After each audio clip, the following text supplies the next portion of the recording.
They say Canada is the land of opportunity.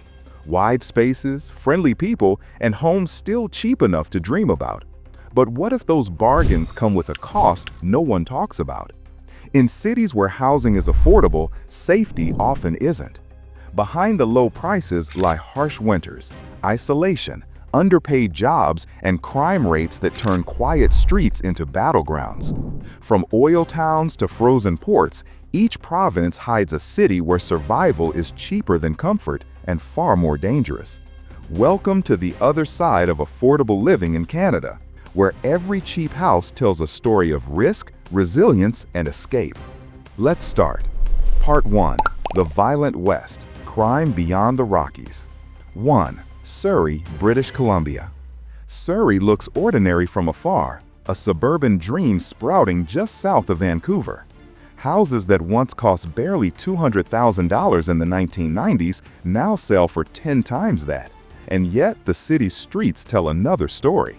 Real estate wealth has split neighborhoods apart. Newcomers chasing affordability and longtime residents watching property taxes climb faster than wages. Behind this glittering market, police reports reveal a violent undercurrent. Gang shootings, fentanyl overdoses, and turf wars that began decades ago in the Lower Mainland.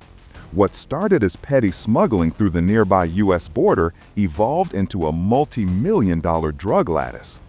Every new condo tower hides a ghost of the old Surrey below. However, the geography itself fuels the danger. Surrey sits between the Pacific ports and two major border crossings, a logistical paradise for traffickers. Containers of legal goods move beside the illicit, and fentanyl, the synthetic poison reshaping Canada's mortality curve, flows with alarming ease. While Vancouver earns the headlines, Surrey absorbs the blood. Its homicide rate hovers well above the national average, with dozens of gang shootings each year turning quiet streets into battlegrounds. Real estate agents still call it affordable Vancouver. Locals just call it survival. If you don't subscribe, you'll keep chasing cheap homes without knowing the real traps they hide. Subscribe and uncover the true cost of affordable living in Canada. Even so, what makes Surrey truly unsettling is how ordinary it feels. Strip malls, schools, and family parks coexist with neighborhoods where teenagers carry guns not for fashion, but for fear. Police operations like Project Torque try to dismantle the web of youth recruitment, yet new groups rise as quickly as they fall. The promise of a cheap home and a better life has drawn tens of thousands here in the last 2 decades.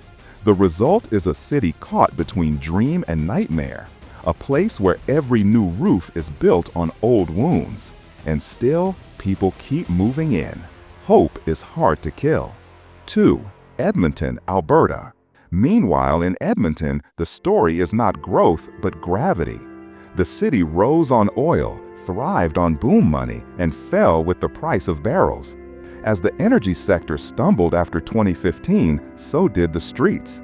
Violent crime surged by nearly 40% within 5 years, making Edmonton the assault capital of Western Canada. The city has beauty, river valleys, brick heritage, sprawling parks, but its downtown tells a harsher truth. Tents lining frozen avenues, meth pipes sparked beneath skyscrapers, and sirens echoing through the cold. A single night in January can drop below -35 degrees. It does not just freeze skin, it freezes opportunity. Economic decline left Edmonton with something harder to repair than infrastructure: hope. Job losses in construction and energy fed a cycle of desperation that the city's social programs couldn't match. Property crime spiked in industrial zones where factories once hummed. Repeat offenders rotated through courts like a turnstile system, each release followed by another break-in. The Edmonton Police Service spends most of its budget on responding rather than preventing. Even with the lowest average home price of any major city in Western Canada, buyers hesitate. A cheap bungalow means little if you don't feel safe inside. But the most surprising thing is how visible the collapse has become. Public transit shelters turn into makeshift homes. Entire blocks of abandoned shops sit graffitied and boarded. Community groups try to rebuild trust through neighborhood watch and rehab programs, yet the problem outpaces them. Even the city's vastness works against it. Police spread thin across a land area larger than Toronto, Montreal, and Vancouver combined. Crime travels faster than patrol cars. Still, Edmonton's people endure, bound by a prairie stubbornness that refuses to freeze. It's what keeps the city alive and what keeps it on edge. 3. North Battleford, Saskatchewan. If Surrey is the battle for the future and Edmonton the fall from prosperity, then North Battleford is the aftermath. This tiny prairie city of barely 14,000 residents has been called Canada's most dangerous place per capita for years. Its violent crime severity index often doubles the national average, outpacing Toronto, Winnipeg, even Vancouver. Yet drive down its main street and you'll see nothing spectacular. Just old brick buildings, faded murals, and a sky so wide it feels like an ocean. This is not a city of gangsters, it's a city of survivors. But the line between the two can blur when poverty lingers too long. Decades of economic decline have left North Battleford fragile. Factories closed, rail jobs vanished, and young people fled west for work. Those who remained face unemployment rates twice the provincial average and a median income far below Saskatoon. Such voids rarely stay empty. They fill with drugs, despair, and desperation. Opioids and meth became the currency of escape. Indigenous communities, half the city's population, carry the heaviest burden. Their struggles often ignored by provincial funding and federal promises. Here, a 911 call is not a signal of help, but a ritual of endurance. Even so, the city has moments of light. Volunteers paint over graffiti each spring. Local farmers donate food to schools where breakfast is sometimes the only meal. But for every act of kindness, another window is boarded up. The housing market is among the cheapest in Canada. A 3-bedroom home can cost under $120,000. Yet many stand empty. Affordability means nothing without stability. The city exists in a loop. Poverty breeds crime, crime drives migration, migration deepens poverty. Still, on clear days, the prairie sun makes the dust glow like gold. Part 2. The Central Collapse. When industry dies, crime grows. 4. Winnipeg, Manitoba. Winnipeg was once the industrial jewel of the prairies, a hub of trade and ambition. Today, it stands at the crossroads of beauty and brutality. Statistically, it leads the nation in homicides year after year, a grim title earned not through gangs alone, but through cycles of poverty and exclusion. The North End, with its frozen streets and flickering lights, tells a story money rarely reaches. Here, an old house can sell for $90,000, a dream for any buyer elsewhere in Canada. Yet that dream comes with bars on the windows and police sirens as the city's nightly lullaby. However, what sets Winnipeg apart is not only its violence, but its persistence. The city's Indigenous population, among the largest in the country, faces systemic neglect stretching back generations. Social programs promise healing, but collapse under demand. Addiction, especially crystal meth and opioids, has carved invisible walls between neighborhoods. On one side, polished suburbs and coffee shops glow with new development. On the other, streets sink into abandonment. Between them stands a psychological border, one that no bridge has yet crossed. Every Canadian city has contrast. Winnipeg has confrontation. Even so, the cold binds people together in strange ways. Winters here hit -40, long enough to break spirits and steal hearts. Those who remain do so for family, tradition, and stubborn loyalty to a place that refuses to vanish. It's a city where music, art, and grit coexist, where beauty exists not in safety, but in defiance. The housing may be cheap, but the emotional cost is not. The city's unofficial motto might as well be, "You don't move to Winnipeg to be comfortable. You move here to endure." But endurance has its limits. Hospitals report record numbers of overdose cases. Homicide rates climb even as police funding grows. The divide between survival and collapse narrows by the year. And yet, every spring, when the Red River thaws and sunlight cuts across the ice, Winnipeg feels reborn for a few brief weeks. People plant, paint, rebuild, as if trying to prove that hope can still be cheaper than fear. Whether it can last another decade remains an open question. 5. Thunder Bay, Ontario. Far east of Winnipeg, where Lake Superior swallows the horizon, lies Thunder Bay, a city of contradictions so sharp they could cut glass. Once a thriving port for paper, shipping, and lumber, it now bears another label, the murder capital of Canada per capita. For years, its violence hid behind the waves and the trees. Then national headlines caught up. Assaults, sexual violence, and hate crimes surged. Investigations uncovered decades of systemic racism, especially against Indigenous youth found dead in rivers and ravines. For many Canadians, Thunder Bay became a mirror, reflecting everything the country wanted to ignore. However, its tragedy is not only social, it's structural. When the pulp mills closed and shipping slowed, thousands lost jobs. Homes that once held proud families sold for a fraction of their worth. You can still find detached houses here for under $150,000, cheaper than a studio in Toronto.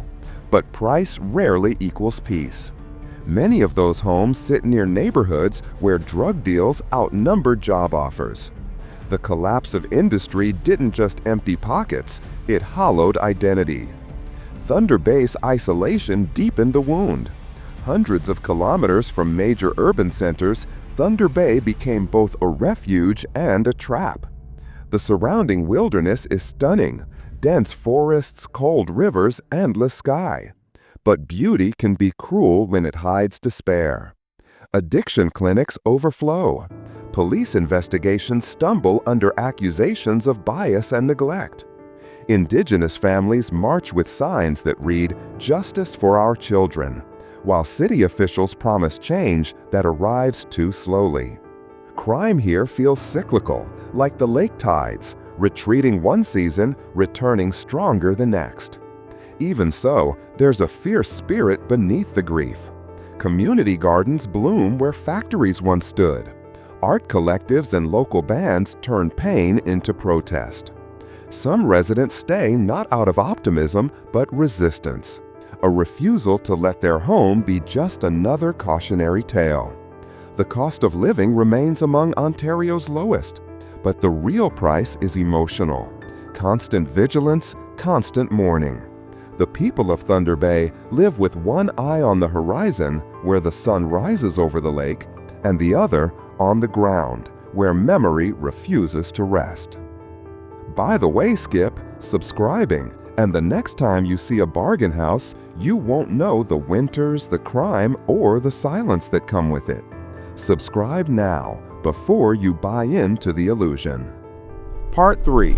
Organized Shadows. Crime under Quebec's lights.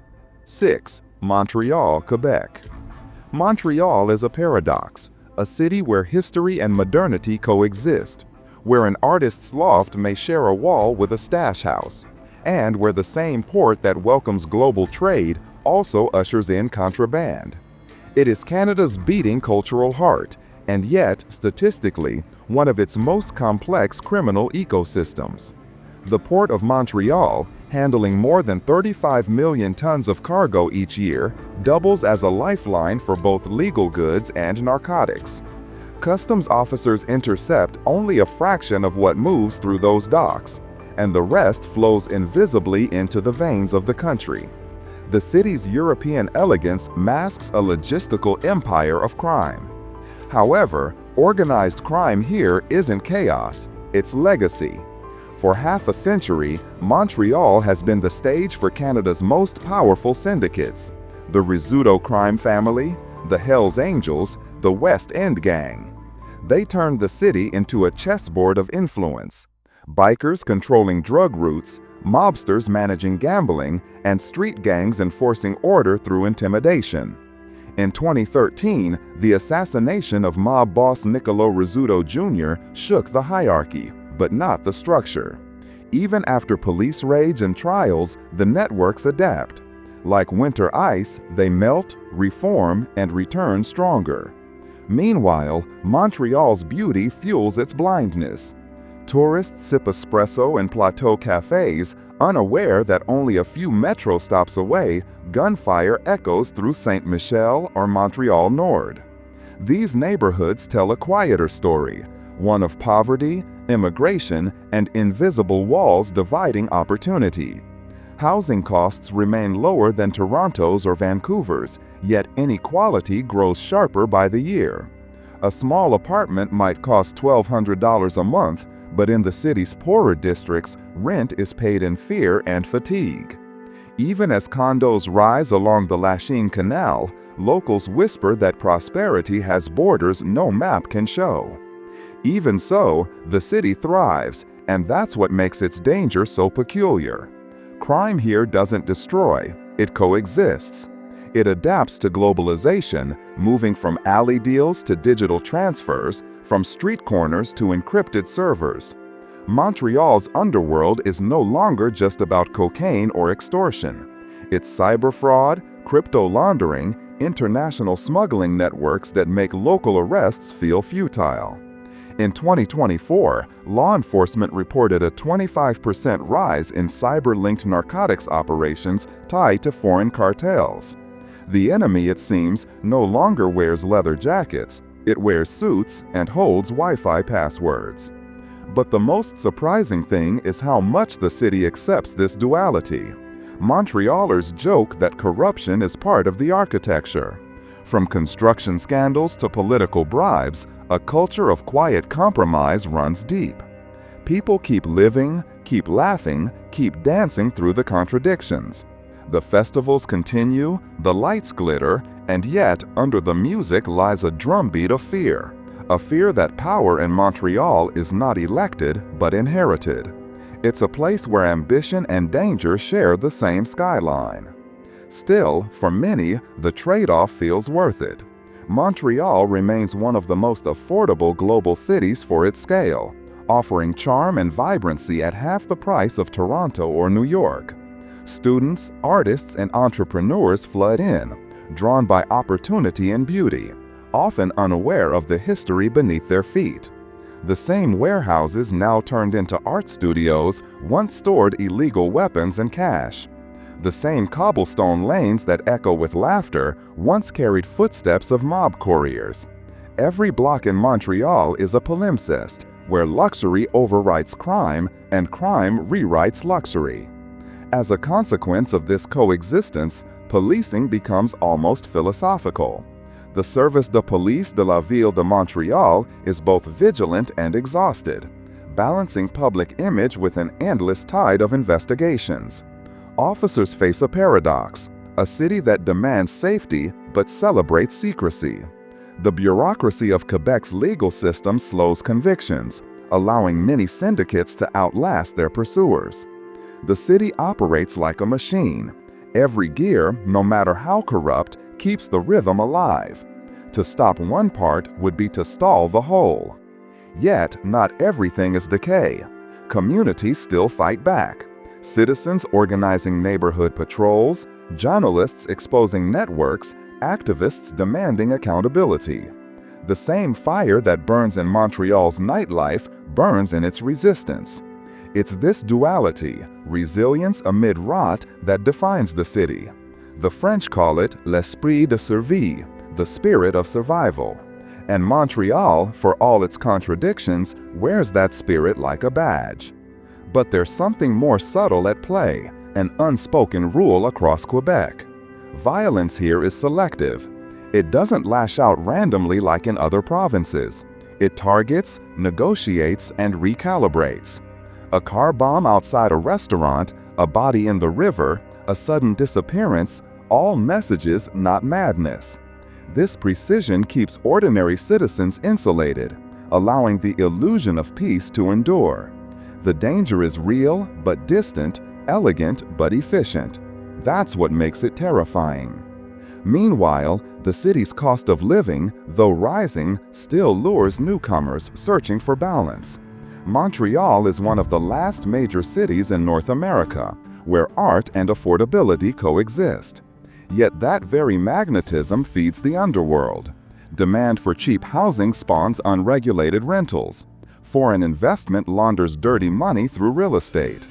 In 2025, analysts reported that nearly 8% of new housing purchases in Greater Montreal showed links to offshore accounts. Crime doesn't just live here, it invests here. Part 4. The Fragile East. Small cities, big crimes. 7. St. John, New Brunswick. St. John is older than Canada itself, a port that once pulsed with shipyards, lumber exports, and oil refineries. Today, it stands like a relic. Rusted cranes, empty warehouses, and narrow streets lined with houses that sell for less than $180,000, barely half the national average. On paper, that sounds like opportunity. Cheap homes, low costs, seaside charm. But in St. John, affordability carries a shadow. The city's crime severity index is the highest in New Brunswick, and its property crimes have tripled in the last decade. For every family that moves in chasing a quieter life, another leaves chasing safety. The collapse of industry left more than unemployment. It left absence. Young people fled westward to Alberta or Ontario, leaving behind aging parents and vacant houses. Many of those empty homes turned into havens for drugs. First painkillers, then meth, now fentanyl. Police raids reveal a new geography of addiction. Basements turned into labs, schools turned into shelters, and downtown alleys turned into open-air pharmacies. The opioid crisis didn't arrive like a storm here, it seeped in like fog. It's not loud, but it's everywhere. However, the resilience of St. John's people is fierce. Neighbors still watch over one another. Fishermen share their catches with families who can't afford groceries. Churches double as food banks and rehab centers. Even in decay, community persists, fragile but defiant. Yet the statistics don't lie. Violent assaults have doubled since 2018. Break-ins now outnumber births in some districts. The police, underfunded and understaffed, admit they're fighting exhaustion more than criminals. For every street they reclaim, 2 slip away. St. John remains a city of contrast, a breathtaking harbor surrounded by quiet desperation. 8. Halifax, Nova Scotia. Halifax, by comparison, seems alive, a city of students, sailors, and stories. The naval base hums, the universities overflow, and the waterfront buzzes with energy. Yet beneath that vitality lies volatility. Halifax has long been the Maritime's beating heart, and hearts, when strained, can break. Violent crime here concentrates in narrow zones, downtown nightlife districts, low-income neighborhoods like Uniacke Square, and the transient corridors near Gottingen Street. What makes it dangerous is not scale, but unpredictability. On an average night, stabbings, brawls, and robberies can erupt within blocks of luxury condos selling for $500,000. The contrast is jarring: wealth beside want, glamour beside grit. The city's population has grown fast, fueled by international students and newcomers seeking lower rents compared to Toronto or Vancouver. But as demand surges, so do rents, leaving working-class Haligonians priced out. The result is a growing social fault line, young people sharing overcrowded apartments while empty luxury units gleam along the harbor. It's the classic story of affordability turning fragile and fragility turning violent. Even so, Halifax still carries the myth of friendliness. It's not that bad, locals say, shrugging off headlines about rising assaults. Yet statistics tell another story: a 22% rise in violent crime since 2020, driven by alcohol, drugs, and youth gangs seeking quick profit from small markets. The city's nightlife is both its charm and its curse. Bars spill into streets where arguments become knife fights and where a single bad decision can end a life. The police patrol in waves, but the energy of the city, restless, young, half drunk, half dreaming, is hard to contain. However, Halifax's struggle goes deeper than crime. It's about identity. For centuries, this was a working port, a place defined by labor and loyalty. Now it's turning into a service economy, an education hub, a destination for remote workers who can afford what locals no longer can. The culture shift is subtle but seismic. The old Halifax, the one that built ships and stories, is fading, replaced by a city still trying to decide who it wants to be. And in that uncertainty, danger finds its gap. 9. St. John's, Newfoundland and Labrador. Farther east, where the Atlantic roars and cliffs slice the horizon, St. John stands alone, colorful, stubborn, poetic. Its jelly bean row houses line the hills like optimism painted on hardship. For decades, oil was its pulse. Offshore rigs brought wealth, jobs, and pride. Then the price of oil fell, and with it fell everything else. The unemployment rate soared past 10%. Outmigration gutted the youth population, and downtown businesses shuttered one by one. In the vacuum left by prosperity's collapse, meth and opioids found their stage. St. John's used to be one of Canada's safest cities, but since 2019, violent crime has climbed by more than 40%, a shift locals still find hard to believe. Assaults, vandalism, and drug-related offenses dominate police reports. Small thefts, once rare in this famously honest city, now define daily life. Residents lock doors they never used to, and shopkeepers hide cash beneath floorboards. For a place where everyone once knew everyone, trust has become a luxury. What many did not see coming was the cultural toll. The oil boom had masked deep inequality. When it ended, the divide became undeniable. Young men, once working offshore for six-figure salaries, returned home with no savings, no purpose, and often addictions. The city's mental health facilities overflowed. Policing resources stretched thin, forced to cover sprawling neighborhoods and distant rural pockets. The geography itself, scattered, rugged, isolated, makes response times long and containment harder. And yet, through all of it, St. John's keeps smiling. Newfoundland humor is a defense mechanism, laughter masking loss. Even so, hope here feels different. It's quieter, shaped by faith, music, and sea air. Locals still gather at the harbor to talk about fishing, storms, or nothing at all. Community exists in fragments, strong, stubborn fragments. But the numbers remain grim. By 2025, overdose deaths tripled from pre-pandemic levels, and petty crime became an accepted background noise. Tourists still come for the scenery, the kindness, the storybook streets. Few realize how close those streets are to collapse. 10. Charlestown, Prince Edward Island. Prince Edward Island has always been the gentle soul of Canada. Red cliffs, calm tides, potato farms, and quiet evenings. Its capital, Charlestown, is small enough that most people still know their mayor by name. For decades, it was synonymous with safety. Doors left unlocked, bicycles unchained, children free to wander. But even paradise collects its cracks. Over the last few years, petty crime has surged. Break-ins, vandalism, and impaired driving rising faster than population growth. For a city with barely 40,000 residents, even small spikes feel like earthquakes. At first, people dismissed it as growing pains. Charlestown had expanded rapidly since 2020, driven by remote workers and retirees seeking affordable homes. The island's housing boom was unprecedented. Prices nearly doubled in 4 years, while wages stagnated. Suddenly, the once accessible dream of an ocean view cottage turned into speculation. With prosperity came pressure, and with pressure came crime.